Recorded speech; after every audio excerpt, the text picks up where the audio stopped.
বসে পড়ুন। আগের বারে মনে হয় কলকাতা শাড়ি নিয়ে যান।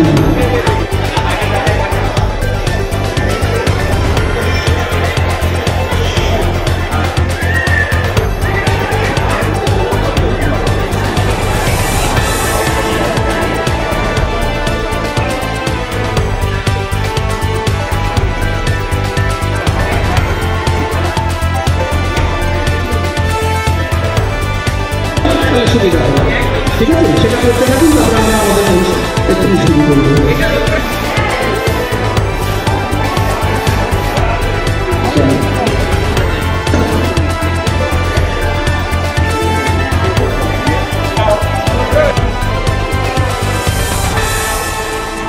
বাইরে ধর্ষণ হচ্ছে না হচ্ছে সত্যি, তার জন্য আমরা মানে আলাদা করে এই ছোট পরিসরে হয়তো কতটা কি করতে পারবো জানি না, কিন্তু আমি বলছি এই ধর্ষণ হচ্ছে না হচ্ছে তারও কিন্তু কোথাও যদি একটা দেখবেন যে সূক্ষ্ম বীজ কিন্তু পরিবার থেকেই তৈরি হয়।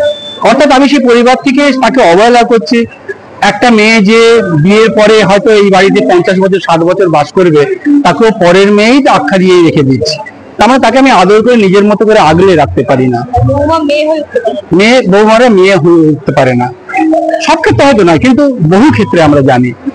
সেই কদরটুকু তাকে যদি করা যায়, তাকে যদি একটা মায়ার বাঁধনে বাঁধা যায়, তাকে যদি একটা কি বলবো, তাকে যদি একটা আশ্রয় দেওয়া যায়, ভালোবাসার আশ্রয় দেওয়া যায়, তাহলে কিন্তু অনেক ছোট ছোট সমস্যা আমার মনে হয় খুব সহজেই এড়িয়ে যাওয়া সম্ভব।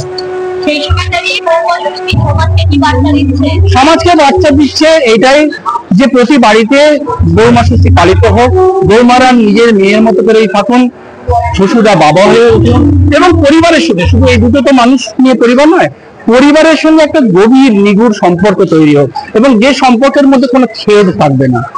18 বছর ধরে এই অনুষ্ঠান হচ্ছে, প্রতি বছরের জন্য একের পর একটু নতুন কিছু অ্যাড হয়েছে, চমক থাকছে। হ্যাঁ, কিছু কিছু অ্যাড হয়, কিছু কিছু আবার বদলে যায়। কিছু মানে যেটা বদলে যায় সেটা হচ্ছে কি গেম কিছু বদলে যায়, বেসিক ফরম্যাট এক থাকে, কিন্তু প্রশ্ন কিছু বদলে যায়, কিছু খেলা বদলে যায়, এইভাবে নানা কিছু হতে থাকে আর কি।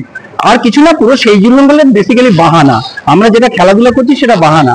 আমরা শুধু একটা সময় কাটাবো, আমরা সারাদিন একটা সময় কাটাবো বললে তো আসবেন না, তো শুধু আমরা একটা বাহানা তৈরি করি, সেই বাহানাটাও কোথাও একটা সমাজের কাজে লাগবে। এখন 112 জন জুটি, বৌমা শ্বশুর জুটি, মানে 224 জন, এবং তাদের পরিবারের লোকেরা তো আছেই। তরুণকান্তি বাড়ি, প্রচার সচিব, শ্রীনিকেতন। বৌমা ষষ্ঠী করেছে, খুবই ভালো লাগছে দেখে। আমার তো প্রথমবার, আমি এর আগে কোনোদিন দেখিনি, আমার খুব আনন্দ হয়েছে। বৌমা ষষ্ঠী কেউ করে না বাড়িতে, সবাই জামাই ষষ্ঠী করে, এখানে বৌমা ষষ্ঠী দেখে আমি তো খুব আনন্দ।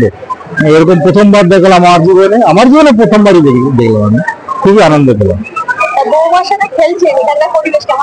পরিবেশ তো এক্সিলেন্ট পরিবেশ, খুব সুন্দর, একদম আসবে। প্রদীপ কুমার হালদার। আমি ব্যারাকপুর থেকে এসেছি, নর্থ চব্বিশ পরগনা।